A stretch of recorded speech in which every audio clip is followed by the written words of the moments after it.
এরপর টুনি মন খারাপ করে বাড়ির দিকে আসতে থাকে। আর তখনই পথের ধারে টুনি পরীর হারিয়ে যাওয়া সেই লাল রত্নটা দেখতে ওই পায়। হইলের পুত রেডি হয়ে থাক। সুন্দর করে গুছিয়ে রাখা যাবে। নাকি সব কথা খুলে বলে। আমার ফোগা আমার আছে। দেখি, পাথরটা আমার হাতে দাও তো। তুমি বালতিও পেলে না, তাহলে এখন জমিতে পানি কি করে দিব বলো তো শুনি। এখন যদি একটু বৃষ্টি হতো থাকে। সোনা, সৃষ্টিকর্তা আমাদের দিকে মুখ তুলে তাকিয়েছেন, তাই তো বৃষ্টির পানি দিয়ে আমাদের সে যাবে।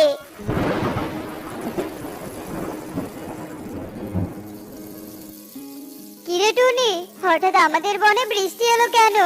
আমি পাশের বন থেকে ফিরছিলাম, আমাদের বনে। ওকে আমি মুইতা দিমু। কি করে বলবো বলো, তবে বৃষ্টি হয়ে আমাদের অনেক উপকার হয়েছে। তা বুঝলাম, কিন্তু তোর হাতে ওটা কি রে? এটা তো শিখে রাখুন। প্রথমে ভিডিওতে লাইক করবেন, চ্যানেলটি সাবস্ক্রাইব করবেন, রিমিক্স অপশনে চাপ দেবেন, ইউজ দিস সাউন্ডের উপর ক্লিক করলে ম্যাজিকটি করতে পারবেন।